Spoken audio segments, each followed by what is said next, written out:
gostaria de chamar à mesa o Josué Carvalho,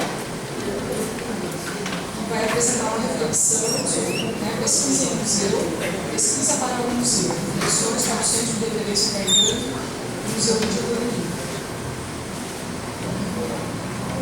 Bom, o José já esteve conosco, vou reapresentá-lo, ele é doutor em comunicação pela Universidade Federal de Minas Gerais, mestre em memória social pela Universidade Federal do Estado do Rio de Janeiro, publicitário formado pela Universidade Comunitária Regional de Chapecó, aluno pesquisador do Observatório de Educação Escolar Indígena, especialista em comunicação estratégica e breve.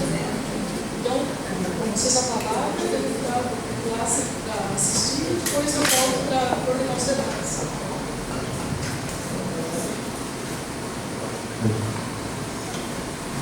Então, bom dia. Muito bom estar aqui de novo falando de um tema bem específico. E a pesquisa vai ser desenvolvida do museu e para o museu.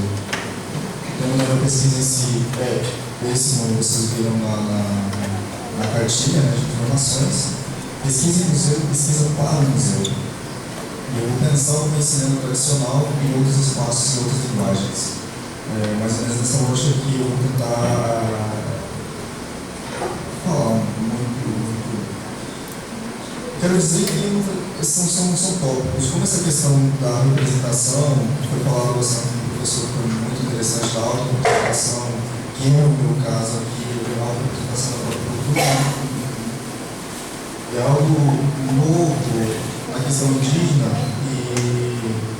então, o que eu vou trazer aqui são reflexões mesmo sobre esse processo todo e possibilidades, como que para mim está sendo isso como pesquisador, como para o próprio povo caigangue em si. A ideia é que gere outros debates, que gere outras pesquisas mais aprofundadas. Eu não vou me ater em teorias, claro que eu tenho alguns teóricos que falam da questão do museu, da questão do museu, mas eu não vou me ater a teorias e sim a pesquisa que fiz e as reflexões que eu acredito com base nessa pesquisa que fiz para o museu em si. E reflexões que eu acredito que vêm de encontro que o museu precisa estar pensando hoje, quando ele quer representar o outro com o outro. Acho que essa é a grande questão que para mim ficou debate o tempo todo. Eu vou ter duas questões básicas para começar, que eu não coloquei, mas vou me perguntar o tempo todo. Primeiro, como definir a si mesmo no espaço museal? E a segunda questão, é possível musealizar o conhecimento tradicional? A questão do conhecimento tradicional vem sendo discutida em diferentes meios, na educação, ou em diferentes sentidos, assim. Daí a ideia de que é possível escolarizar a comunicação, pode fazer isso, como que isso acontece? Eu trouxe esse debate para a questão do museu. Porque uma vez que nós estamos fazendo uma pesquisa, nós estamos pensando conhecimentos tradicionais, nós estamos falando de saberes milenares, adquiridos de geração em geração, e então estamos falando de conhecimento tradicional e como que esse conhecimento tradicional vai ser representado aqui dentro do museu. Há uma possibilidade de representação de fato? Há uma possibilidade de ir lá e pescar o conhecimento tradicional e colocar ele aqui, usufruir dele? Como isso pode acontecer? Eu não trouxe muitas imagens, então eu vou ficar com a terceira imagem que depois eu vou estar mostrando, mas essa aqui eu vou ficar com aqui aos meus slides próprios. Acho que todos vocês já tiveram a oportunidade de ver a coleção.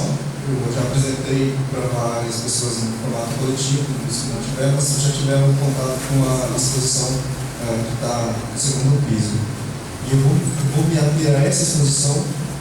É claro que a gente tem feito outras exposições, agora tem uma coleção de mitos caigangue, da professora Maria, que é um acervo que precisa ser pensado a forma de exposição dele em um outro momento, no outro contexto. Eu trabalhei também em uma outra exposição do MAI, Museu de Arqueologia e Etnologia da UFPR, Só que, ao contrário da coleção que foi formada pelo Museu de Lamiri, essa coleção aqui tem um formato mais contar a trajetória histórica do povo caiano. A coleção do Maia, ela vem do Museu do Paraná, ela tem uma outra lógica. Eu trabalho muito a questão do artefato feito para venda. E esse artefato aqui eu procurei não trabalhar no sentido da venda, porque são artefatos que não são feitos hoje mais. Já para a coleção que vai para o Museu do Paraná, então, é uma coleção voltada quando eu percebo o papel da mulher hoje e como que ela está pensando na sustentabilidade da família. Em que formato ela está colocando e que raízes estão sendo colocadas, em que pensamento da cultura caiana está sendo colocado a partir do momento que você pega vários segmentos da cultura hoje, de outras culturas no caso, né, e coloca isso na cesarense, mas essa é uma expressão que tem um desafio bem interessante também, uma outra linguagem que está lá no Museu do Paraná, com a professora Márcia Cristina. E deixa um abraço para a professora Marília, inclusive, que está no meu e-mail.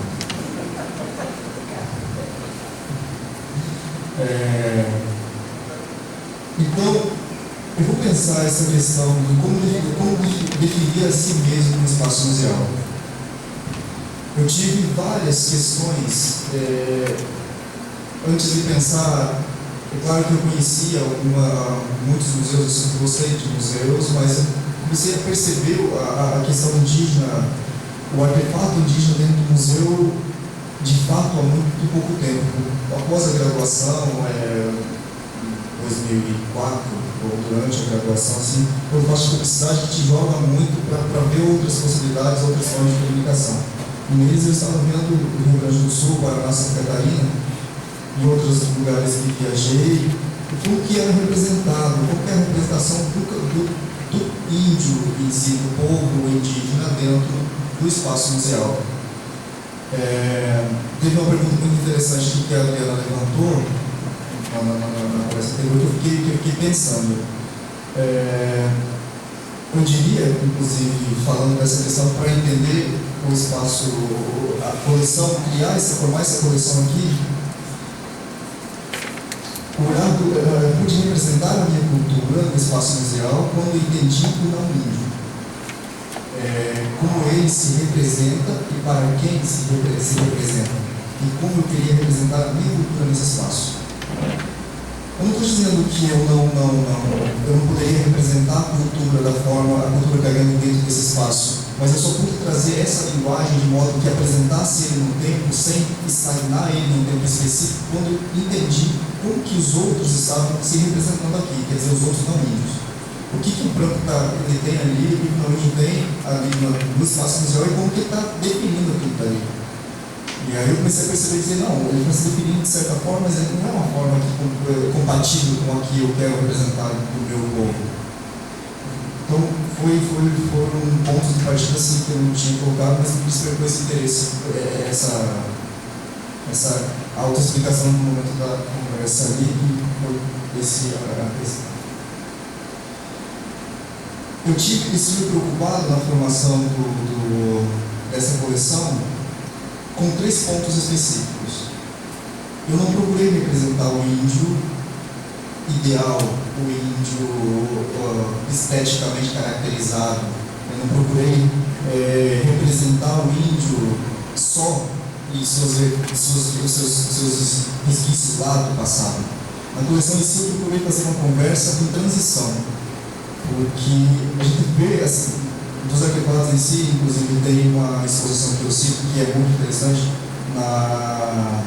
que fala sobre o índio no Brasil em si, isso mesmo está no Rio de Janeiro, que está lá no Forte de Copacabana, não sei se alguém já chegou para lá, mas que ele mostra o índio assim, a presença do índio está no museu, mas aquela presença que está ali é uma coisa estática, onde o visitante vai ver o índio e está reforçando a memória do visitante a dizer que aquele índio não existe mais, mas é aquele índio que se quer hoje.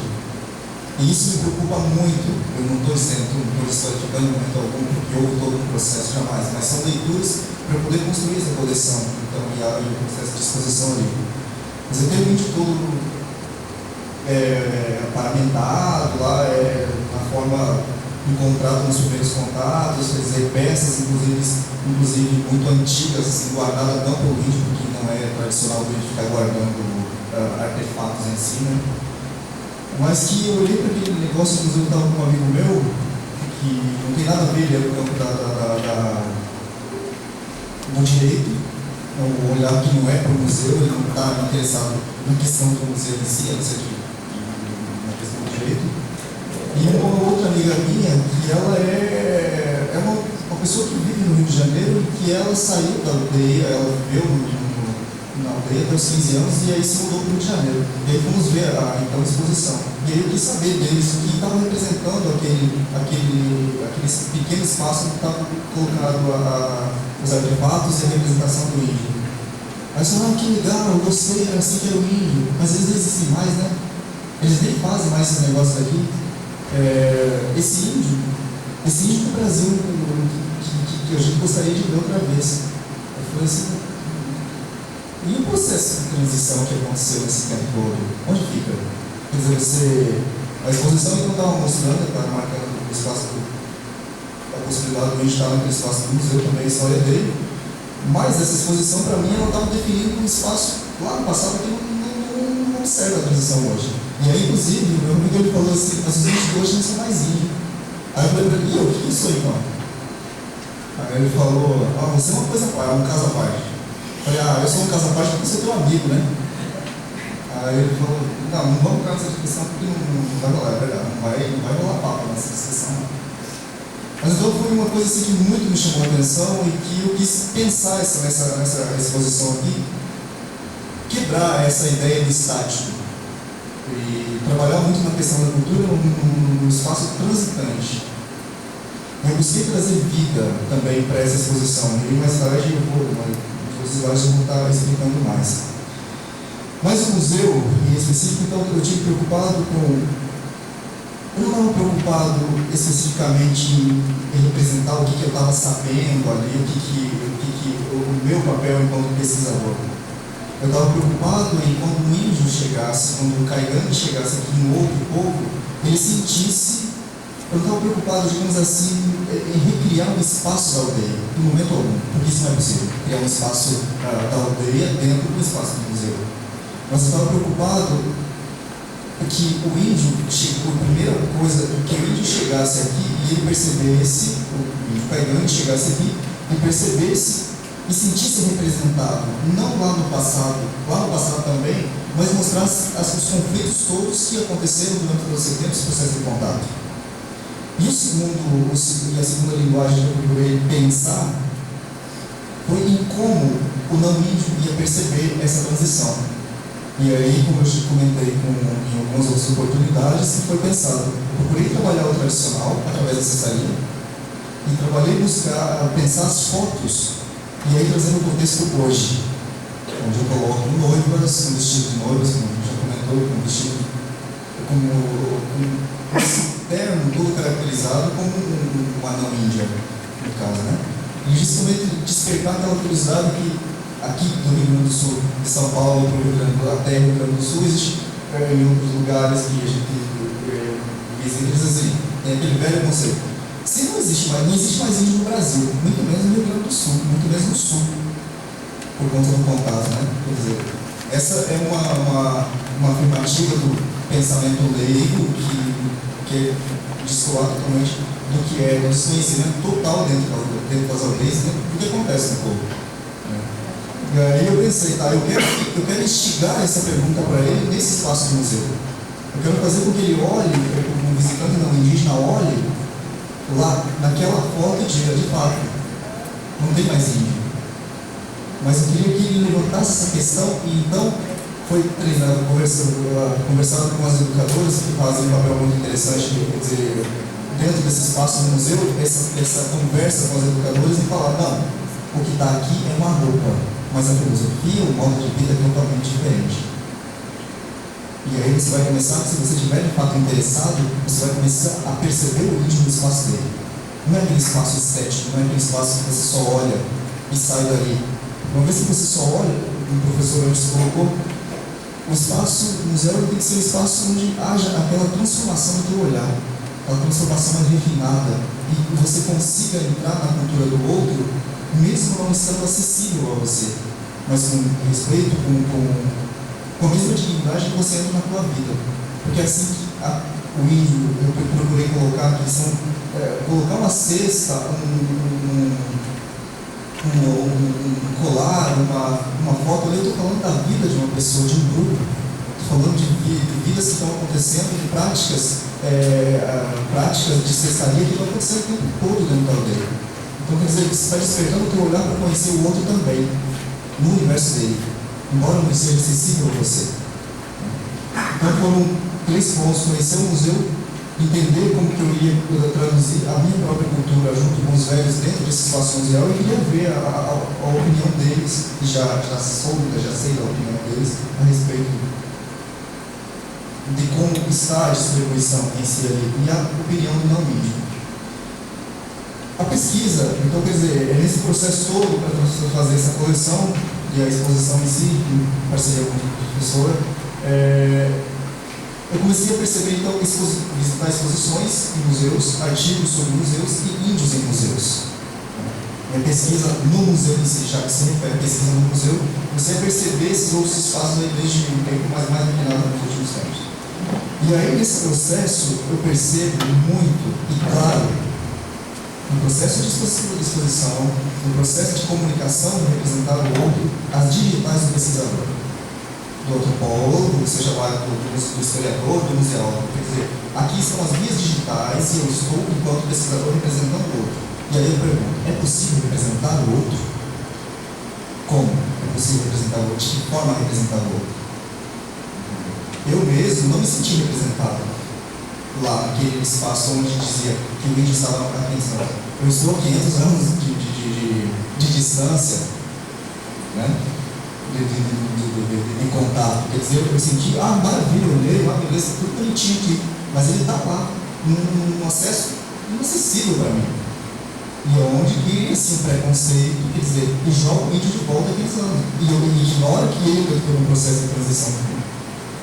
Então, quer dizer, nesse processo de pesquisa no museu, eu comecei a perceber então as digitais do pesquisador, autor nas representações do saber do outro. Não é possível você ser autor nas representações do outro. Quem é autor do outro, sou eu mesmo, não consigo trabalhar em mim. E aí que entra muito a questão, eu comecei a pensar sobre o momento, e entra a Betilina, que foi uma honra vê-la, conhecê-la junto, onde ela trabalha no processo de coautoria. E eu, enquanto pesquisador indígena, eu também vou me ver num processo de coautoria. Embora eu seja dentro desse processo todo da pesquisa, o autor do saber é a Lúcia, o autor do saber é a dona Constante. Quando eu ouço eles, por mais que eu também faça parte daquilo ali, embora eu seja de dentro do grupo, eu também estou exercendo, ao representar aqui no espaço social, eu também estou representando, estou exercendo um papel de coautoria e não de autoria, embora eu seja de dentro do grupo. Então isso para mim ficou muito claro, e as leituras sobre Betilina foi muito interessante. Então, no processo de pesquisa para o museu, eu vou defender a ideia de digitais do índio como pesquisador. Pesquisador é coautor nas representações sobre o outro, mesmo eu sendo de dentro da aldeia. Imagina que não é. E aí eu faço algumas conexões. Então, eu apresento brevemente assim, não quero me alongar muito, prolongar muito, porque são discussões que estão nascendo agora e que são muito, ao mesmo tempo, muito próximas a mim, mas preciso de mais embasamento para poder falar e poder me representar. Eu sei montar uma exposição, eu sei pensar no equipamento que é dali, mas existem outras conexões que precisam ser feitas.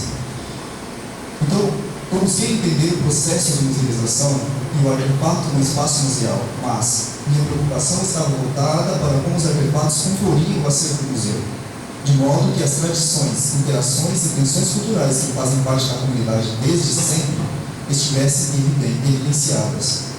Desde o princípio, sabia que não poderia deixar o saber fazer cair banho embora estando acessível visualmente no espaço museal, remetesse o índio à época do descobrimento com uma visão estagnada. Precisava pensar uma coleção que introduzisse o índio em seu contexto cotidiano, onde, embora outras práticas foram aprendidas ao longo do tempo, o índio, o caigangue, chega do hoje com sua cultura viva, contrariando o que se pensou dele e para ele historicamente, seu apagamento cultural e extermínio. Na exposição, parto da ideia de que as práticas de fazer o artefato são processos complexos e aprendidos em contextos transitórios, dinâmicos e hoje mais que nunca multiculturais. Aí, mas depois eu trago, são práticas, quer dizer, você pode passar desde a primeira imagem. E aí eu tento traduzir, quer dizer, aqui, na primeira imagem, eu tento, é um professor caigangue no espaço da escola, onde ele está cantando, ele está ensinando no violão uma música tradicional, na língua. Uma música aprendida com os velhos. Ontem à noite mesmo, nós estávamos conversando, nós ficamos, para vocês terem ideia, até quase 2 horas da manhã no quarto, onde o Cunhã e a Cunhã estavam contando historinhas do passado, histórias mas não foi uma coisa programada. Nós estávamos dando risada e aí a Cunhã começou a contar uma história. Eu falei, que interessante, você quer me contar mais? E daí ela falou, bem lá no meu quarto tomar uma cerveja comigo e nós vamos contar. Então ficamos até quase 2 horas contando várias historinhas, né? E aí ouvindo, quer dizer, e aí eu percebendo assim, eu falava pro Cunhã, é assim, e ela me contando, eu conto essa história, ao mesmo tempo ela serve de música. E as histórias que ela estava contando eram histórias de como o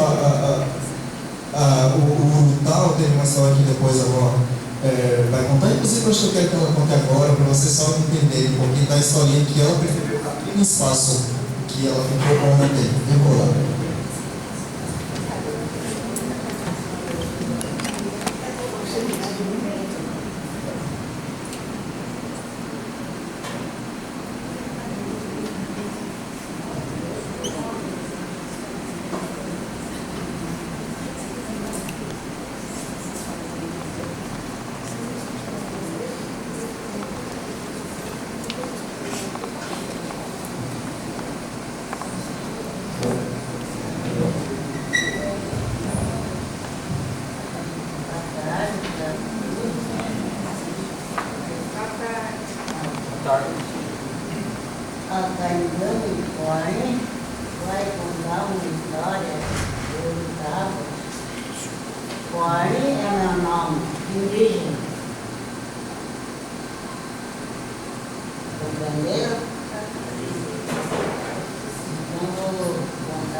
eu quero dizer com essa narrativa da avó é que ela estava num espaço ali e aí ela viu o urutau. Você sabe o que é o urutau, né?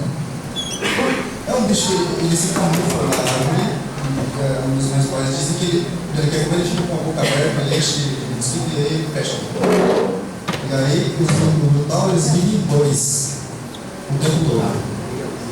Ela conta, eles não vivem sozinhos. E aí quando morre o parceiro dele, então ele chora. E esse é o choro que ela fala. E aí ela olhou para ele e disse, então quer dizer, esses processos, como que você vai contar esses processos dentro do museu? Como você vai contar essas histórias em um espaço fechado? Há possibilidades? Quer dizer, e aqui, você está vendo uma Tailândia? Você está vendo uma Índia, uma Uranu, assim, que não conhece o povo indígena? Será que você vai chamar ela de aculturada? Por quê? Porque ela está usando rímel, está usando mexicano? E o processo que está acontecendo lá dentro? Meditação. E aqui nesse contexto, quer dizer, está lá acontecendo tudo lá, mas está acontecendo isso daqui também. A cultura está sendo passada, transmitida através da cestaria, com os filhos, que tem um monte de criança aqui ao redor brincando. Que não estão tirando a foto. E aqui, quer dizer, a cultura não está acontecendo o tempo todo dentro da aldeia. Esse saber tradicional, então foi essa linguagem, essa linguagem que eu procurei passar nessa exposição, fazer essa transição do tempo. Existe o tradicional, mas a gente também pode viver no hoje sem perder esse tradicional todo. Né? E aí, pensando aqui em reflexões, que a ideia são reflexões, eu escrevi algumas coisas, alguns pontos, para se pensar a questão do índio dentro do museu e pensar essa problemática da representação do outro, representação de si mesmo dentro do museu. Memórias, igual identidade étnica. E aí eu vou pensar que, no que se refere a memórias, que tipo de identidade étnica e a questão das memórias, que tipo de memórias está sendo representada dentro do museu, representa um índio? Que tipo de identidade está sendo construída? Embasada em que contexto?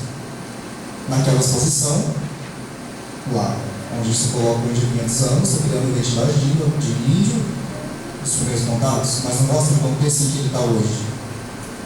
Então eu acho que o museu ele tem que sair da ideia de que eu represento uma peça lá há 500 anos e tentar trazer, através do educativo, através de outros setores do museu, para a pessoa leiga que está ali, ter essas informações básicas. Ou então ele vai ver e vai despertar ainda mais o preconceito para o índio.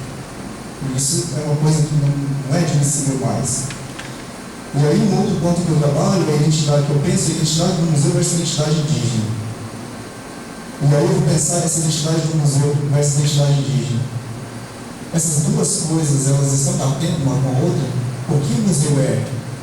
E por que se quer o índio dentro do museu? E eu entro por uma outra questão, que eu vou pensar o museu como um espaço turístico.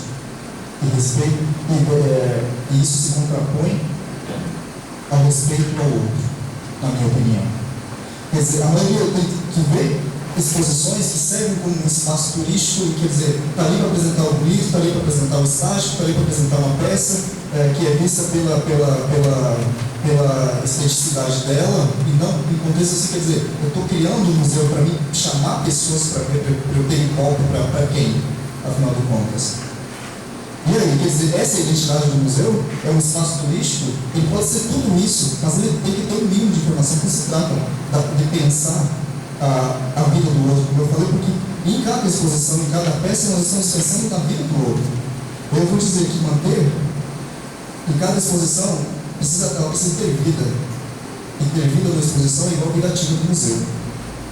Quer dizer, manter uma conexão com a transição cotidiana das culturas. Romper com a linha histórica e tradicional de ver o índio como algo estático. E aí eu me refiro à minha própria coleção que está ali em cima. Que traz os vestígios históricos do passado, mas estou preocupado com a transição da cultura no tempo até hoje. Não busco representar o índio caracteristicamente aceito pelo grande público que desconhece o que é a vida do índio dentro da aldeia em si. O índio ideal. O caracteristicamente e esteticamente representado em desenhos animados e ou livros didáticos aprendidos até hoje na escola, de fato é um tema que eu não estou interessado nas exposições que eu penso. A preocupação nessa exposição está voltada para tentar traduzir no espaço museal as